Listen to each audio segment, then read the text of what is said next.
তেজগাঁ থেকে সংবাদ সন্ধানে আপনাদের সাথে আছি আমি আলী আশরাফ। আর বার্তা কক্ষে সবশেষ জানিয়ে দেব আমি আতিফ আঞ্জুমান। শুনছিলেন শিরোনাম, এবার বিস্তারিত। প্রধানমন্ত্রী শেখ হাসিনা বলেছেন, ব্যাংকিং চ্যানেলে টাকা ফিরিয়ে আনতেই বাজেটে কালো টাকা সাদা করার সুযোগ রাখা হয়েছে, যেন অল্প ট্যাক্স দিয়ে হলেও টাকা ব্যাংকে ফেরত আসে। বিকেলে রাজধানী তেজগাঁয়ে ঢাকা জেলা আওয়ামী লীগ কার্যালয়ে ৬ দফা দিবসের আলোচনা সভায় এসব কথা বলেন প্রধানমন্ত্রী শেখ হাসিনা। সরকার প্রধান বলেন, প্রস্তাবিত বাজেটে মানুষের মৌলিক অধিকার, দেশীয় শিল্প ও সামাজিক নিরাপত্তাকে প্রাধান্য দেওয়া হয়েছে, যা দেশের মানুষের জীবনমান উন্নয়ন করবে। বাজেট ঘাটতি নিয়ে সমালোচনাকারীদের উদ্দেশ্যে বলেন, এবারের বাজেট ঘাটতি ৫%-এরও কম। অনেক উন্নত দেশেও এর চেয়ে বেশি বাজেট ঘাটতি থাকে। প্রধানমন্ত্রী বলেন, সীমিতভাবে এগোতে চায় সরকার, সেভাবেই বাজেট তৈরি করা হয়েছে। উন্নয়নশীল দেশ হিসাবে এগিয়ে যেতে ১ ইঞ্চি জমিও অনাবাদি না রাখার আহ্বান জানান প্রধানমন্ত্রী। এ সময় তিনি আরও বলেন, ৬ দফার পাশাপাশি দেশ স্বাধীন হলে সংবিধান কী হবে তাও ঠিক করে রেখেছিলেন বঙ্গবন্ধু। আওয়ামী লীগ সরকার জাতির পিতার আদর্শ ধারণ করে কাজ করায় দেশ এগিয়ে যাচ্ছে।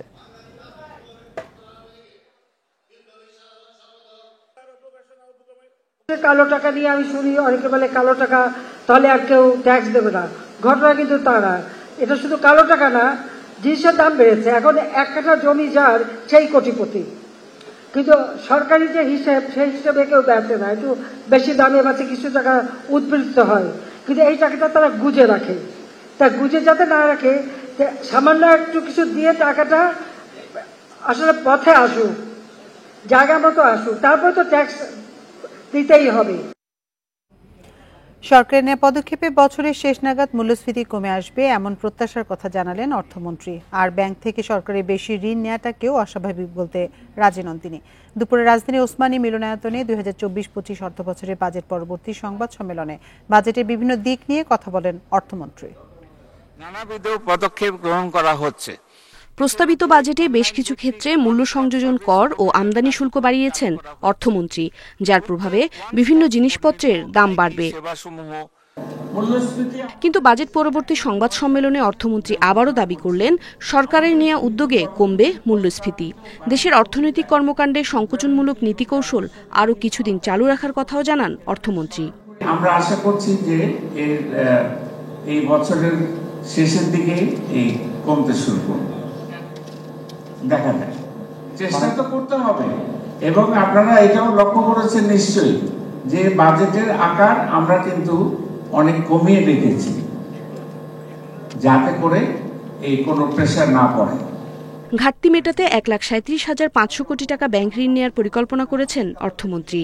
এতে বেসরকারি খাতে ঋণ প্রবাহ কমবে কিনা এমন প্রশ্নে জানান, চিন্তার কিছু নেই, সব অর্থমন্ত্রী ব্যাংক থেকে ঋণ নেয়। সরকার ব্যাংক থেকে ঋণ নিলে তারল্য সংকট হবে কিনা এ প্রশ্নের জবাবে অর্থমন্ত্রী বলেন, তারল্য সংকট চলমান প্রক্রিয়া, বাংলাদেশ দেউলিয়া হয়ে যায়নি। আমরা এইসব সংকট পার হয়ে এসেছি এবং আমরা তো দেখেছি যে একদম দেউলিয়াতে এই যে আমাদের প্রতিবেশী দক্ষিণ এশিয়ায় শ্রীলঙ্কার যে অবস্থা হয়েছিল, আমরা দেখেছি যে কেউ কেউ বলেছেন যে বাংলাদেশ শ্রীলঙ্কা হয়ে যাচ্ছে, কিন্তু হয় নাই। তো কাজেই এটা একটা কন্টিনিউয়াস এবং একটা ডাইনামিক মডেলের মধ্যে আমরা কাজ করছি। সাংবাদিকদের প্রশ্নে অর্থনীতির সংকটের কথা বারবার উঠে এলেও অর্থমন্ত্রী জানান, দেশে এখনও কোনো সংকট তৈরি হয়নি। উমুনহার আজমি, ইন্ডিপেন্ডেন্ট নিউজ, ঢাকা। কিছু ব্যবসায়ী ও সাধারণ মানুষের অনুরোধে কালো টাকা সাদা করার সুযোগ দেওয়া হয়েছে বলে দাবি করেছেন জাতীয় রাজস্ব বোর্ড এনবিআর চেয়ারম্যান। তিনি বলেন, এই প্রক্রিয়ায় অবৈধ উপায়ে অর্জিত টাকা আসবে না। সাবেক আইজিপি বেনজির আহমেদ সম্পদ বৈধ করার সুযোগ পাবেন না বলেও জানান এনবিআর চেয়ারম্যান। বিকেলে রাজধানীর ওসমানী স্মৃতি মিলনায়তনে বাজেট পরবর্তী সংবাদ সম্মেলনে এসব কথা জানান তিনি। 2 বছরের ব্যবধানে আবারও বাজেটে কালো টাকা সাদা করার ঢালাও সুযোগ দেওয়ার প্রস্তাব করেছেন অর্থমন্ত্রী। এবার নগদ টাকা ও ব্যাংক সঞ্চয়ে কর ধরা হয়েছে 15%, আর জমি ও ফ্ল্যাটে নির্ধারিত হারে কর জানিয়ে হচ্ছে ব্যাপক সমালোচনা। এনবিআর চেয়ারম্যান জানান, জমি কেনাবেচার পদ্ধতিগত ত্রুটির কারণে অপ্রদর্শিত অর্থ তৈরি হচ্ছে। আবার অনেকে নিজেরা রিটার্ন পূরণ করায় ভুল করে ফেলেন, ফলে এই সম্পদ দেখাতে পারছেন না। আবার ডকুমেন্টস ভেরিফিকেশন সিস্টেম ডিভিএস চালু হওয়ায় অনেক কোম্পানি বৈধ সম্পদ দেখাতে পারছেন না, তাই বিশেষ সুযোগ দেয়া হয়েছে। রিটার্নে যে সমস্ত সম্পদ দেখাতে পারেননি সেই সম্পদগুলো দেখানোর সুযোগ একটি দেওয়ার জন্য অনেক দেশে এই প্র্যাকটিসটি আছে। আমরাও সেইভাবে ব্যবসায়ী মহলের পক্ষ থেকে একটি দাবি এসেছিল, সাধারণ মানুষের পক্ষ থেকে একটি দাবি এসেছিল। এনবিআর চেয়ারম্যান জানান, অবৈধ উপায়ে অর্জিত সম্পদ বেশিরভাগই পাচার হয়, কিছু ব্যয় হয় ভোগ বিলাসে। সুযোগ দিলেও এসব টাকা অর্থনীতিতে আসে না।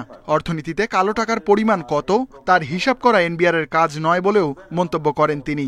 কালো টাকা কিন্তু যারা তৈরি করেন তারা ইকোনমিতে ব্যবহার করা যেতে পারেন না। কালো টাকা মূলত দেশের বাইরেই বেশি চলে যায় এবং বিভিন্ন ভোগ বিলাসের কাজে ব্যয় করে ফেলে। ইকোনমিতে ব্যবহার করার জন্য কালো টাকার তেমন নেই। সংবাদ সম্মেলনে উঠে আসে সাবেক পুলিশ প্রধান বেনজির আহমেদের অবৈধ সম্পদ প্রসঙ্গ। প্রধানমন্ত্রীর অর্থ উপদেষ্টা জানান, বেনজির আহমেদের বিরুদ্ধে তথ্য অনুসন্ধান করা হচ্ছে। দুর্নীতি দমন কমিশন এটাকে তথ্য অনুসন্ধান করছে। তথ্য অনুসন্ধান করার পরে তার বিরুদ্ধে নিশ্চয়ই কোনো আইনগত ব্যবস্থা নেওয়া হবে। এনবিআর চেয়ারম্যান জানান, আইনি প্রক্রিয়া শুরু হওয়ায় বেনজির আহমেদ সম্পদ বৈধ করার সুযোগ পাবেন না। Ruhul Amin, independent news, Dhaka. চলমান অর্থনৈতিক সংকট মোকাবেলায় 2024-25 অর্থবছরের বাজেট ব্যর্থ হবে বলে মন্তব্য করেছেন বেসরকারি গবেষণা সংস্থা সিপিডি। শুক্রবার বঙ্গবন্ধু আন্তর্জাতিক সম্মেলন কেন্দ্রে বাজেট পরবর্তী সংবাদ সম্মেলনে এ মন্তব্য করে সংস্থাটি। কালো টাকা সাদা করার সুযোগ দিয়ে সৎ করদাতাদের তিরস্কৃত করা হচ্ছে বলেও জানায় সিপিডি।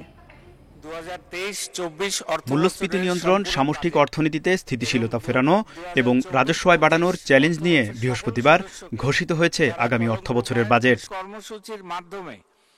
শুক্রবার বাজেট পরবর্তী সংবাদ সম্মেলনে সিপিডি জানায়, একদিকে চলছে উচ্চ মূল্যস্ফীতি, সেই সঙ্গে রিজার্ভ সংকট। এমন পরিস্থিতিতে অর্থনৈতিক স্থিতিশীলতা ফিরিয়ে আনা গুরুত্বপূর্ণ, কিন্তু এসব সংকট সমাধানে বাজেটে বিশেষ কোনো উদ্যোগ নেই। একটা হলো মূল্যস্ফীতি আর একটা হলো মূল্যস্তর। মূল্যস্তর কিন্তু অনেক উপরে উঠে গেছে, সুতরাং সেদিক থেকে অবশ্যই সাধারণ মানুষ একটা বড় ধরনের চাপের মধ্যে আছে। জনগণের জীবনে স্বস্তি ফিরিয়ে আনার প্রচেষ্টা করা, সেটা বাজেটারি অ্যালোকেশন অর্থাৎ বাজেটে সামাজিক নিরাপত্তা খাতে বরাদ্দ, এটার মাধ্যমে। বাজেট প্রতিক্রিয়ায় বক্তারা বলেন, কর ধাপ এবং করের হারের পরিবর্তন ইতিবাচক, কিন্তু কালো টাকার উপর 15% কর দিয়ে সাদা করার সুযোগ দেওয়া অনৈতিক বলে মন্তব্য করেন সিপিডির গবেষকরা। দুষ্ট চক্র বাংলাদেশে সৃষ্টি হয়েছে। এই দুষ্ট চক্রকে কি আমরা মাথায় হাত বুলিয়ে প্রতি বছর তাদেরকে কিছু সুবিধা দিয়ে এই টাকাটাকে আমরা অর্থনীতিতে নিয়ে আসব, এই রাস্তায় যাব, নাকি আমরা আওয়ামী লীগের ম্যানিফেস্টোর সেই যে দুর্বৃত্তায়নের বিরুদ্ধে যে জিহাদ, সেটার দিকে যাব?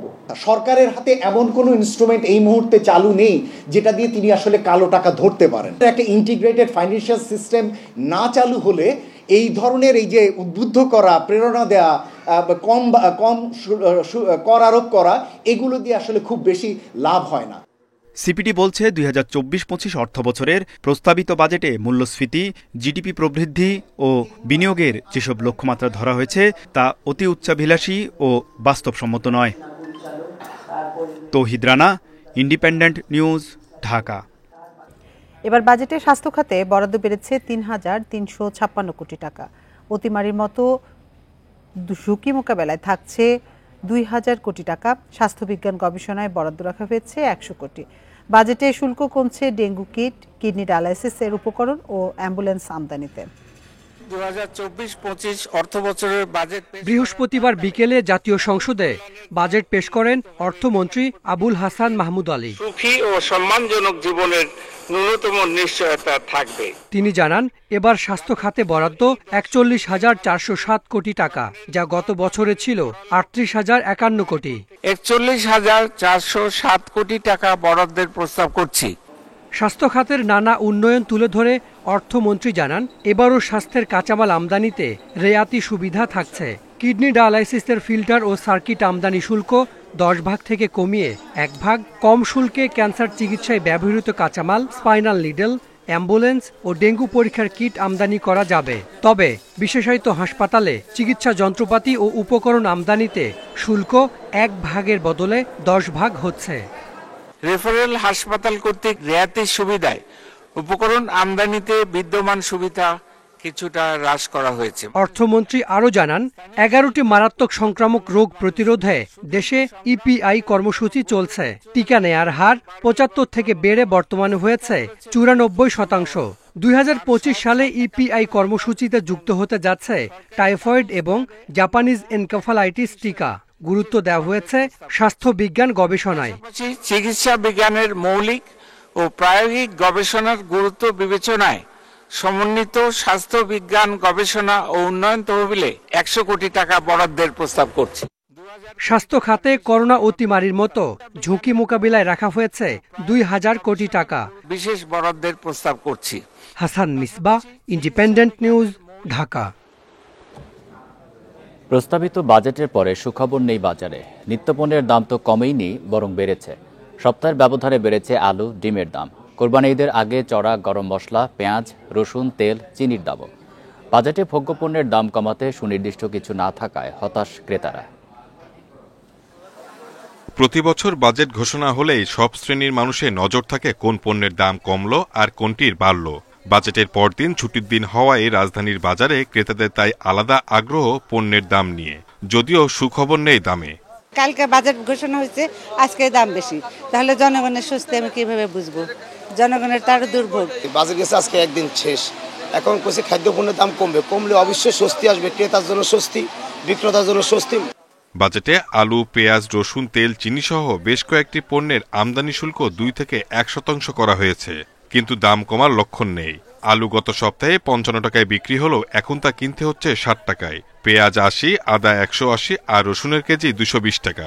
এটা হবে না, এটা পারবে না, এটা পারা ডিফিকাল্ট, কারণ দেশের খরচ তো বেশি, এখন সব জিনিসেরই খরচ বেড়ে গেছে। এমনিতেই তো আমাদের জন্য দুঃসহ, তার মধ্যে এই বাজেটের এই বৃদ্ধির কারণে আমার মনে হয় আরও আমাদের জন্য একটু ডিফিকাল্টিস হয়ে যাবে। বাজারে চিনি বিক্রি হচ্ছে 140 টাকা কেজি দরে। কমেনি সয়াবিন তেল ও চালের দামও। জিরা, লবঙ্গ সহ বেশিরভাগ গরম মশলার দাম নাগালে নেই। এতে আসছে কোরবানির বাজার নিয়ে চিন্তায় ভোক্তারা। পণ্যের দাম যদি বাড়ে তাইলে মানুষের আয়ের মূল্যও বাড়তে হবে, বুঝছেন? এখন যে পরিমাণে আয়, এই পরিমাণে আপনার মালের দাম, মাল কিনতে গেলে কষ্ট হয়ে যায়। ডিমের দাম নাগালে আসছে না কিছুতেই। বড় বাজারে প্রতি ডজন ফার্মের মুরগির ডিম বিক্রি হচ্ছে 150 টাকায়, আর মহল্লার দোকানে তা 160 টাকা।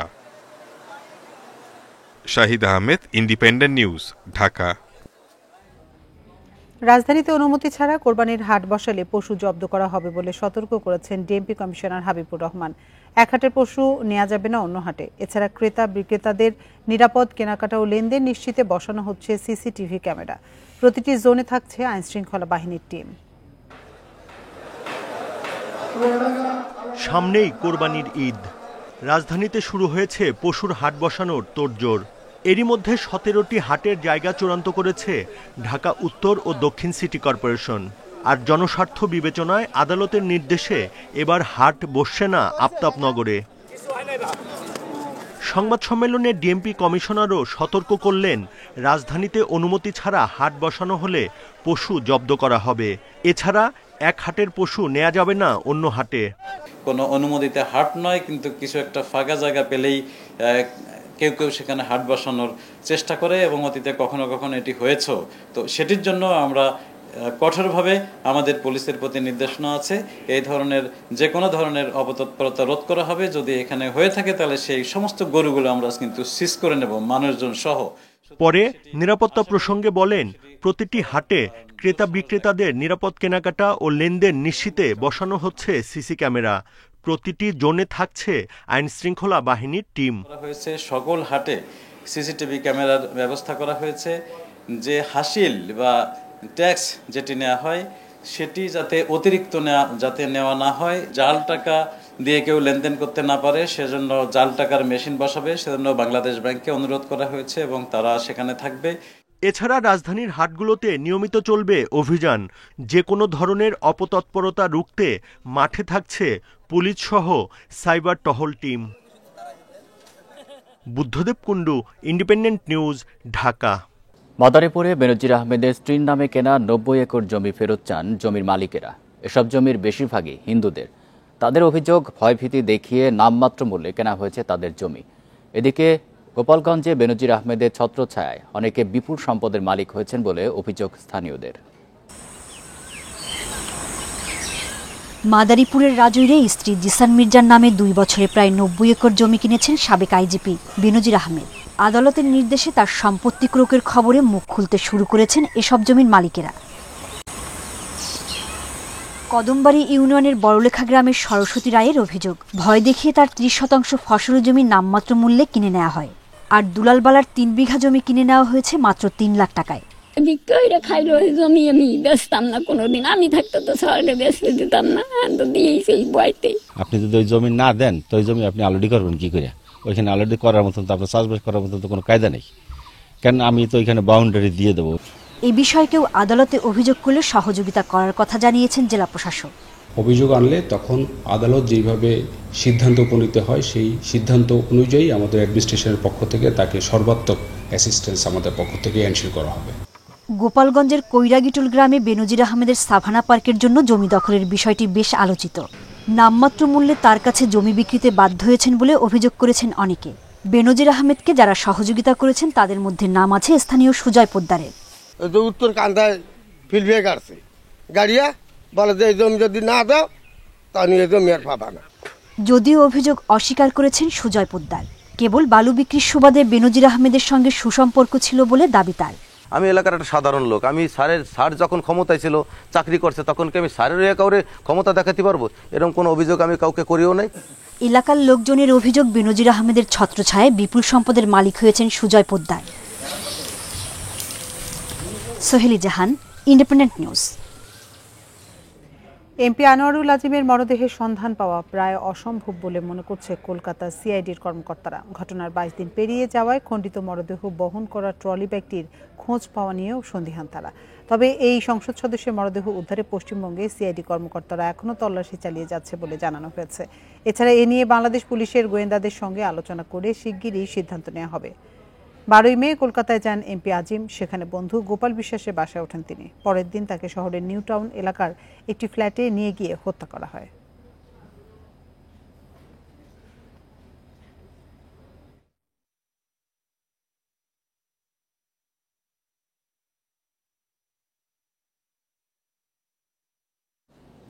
এমপি আনোয়ারুল আজিম হত্যায় জড়িত সন্দেহে নেপালে আটক সিয়াম এখন কলকাতা সিআইডির হেফাজতে। সেখানে তাকে জিজ্ঞাসাবাদ করা হচ্ছে বলে জানিয়েছেন ডিএমপি কমিশনার হাবিবুর রহমান। দুপুরে মিন্টু রোডে সাংবাদিকদের প্রশ্নের জবাবে এই তথ্য জানান তিনি। বলেন, দুদেশের তদন্ত ও সমঝোতার ভিত্তিতেই এই হত্যাকাণ্ডের বিচার হবে। কলকাতা সিআইডি তারা সেটি তদন্ত করছে এবং তাদের কাছেও একজন আসামি রয়েছে, দুইজন, একজন তারা নেপাল থেকে নিয়েছে এবং তারা আগে একজন অ্যারেস্ট করেছিল। আমাদের কাছেও আছে, তারা তদন্ত করছে, আমরাও তদন্ত করছি, তারাও তদন্ত করছে এবং এক পর্যায়ে আমরা সিদ্ধান্ত নিয়ে যে কোনো একটি জায়গায় এই বিচারটি হতে পারে। বজ্রপাতে চাঁপাইনবাবগঞ্জ ও নাটোরে 5 জন নিহত হয়েছেন। এর মধ্যে চাঁপাইনবাবগঞ্জে আলাদা ঘটনায় মারা গেছেন 3 জন। স্থানীয়রা জানায়, দুপুরে শিবগঞ্জে আলীডাঙ্গায় আম কুড়াতে গিয়ে বজ্রপাতে মারা যান গৃহবধূ ববি বক্ত। একই সময় নিশিপাড়া এলাকায় মারা যান কবিতা খাতুন নামে এক শিশু। এছাড়া ভোলাহাটে বজ্রপাতে নিহত হয়েছেন আরেক শিশু। এদিকে নাটোরের নলডাঙ্গায় মাছ ধরতে গিয়ে মারা গেছেন এক যুবক। এর কিছুক্ষণ পর গুরুদাসপুরে বজ্রপাতে নিহত হন এক গৃহবধূ।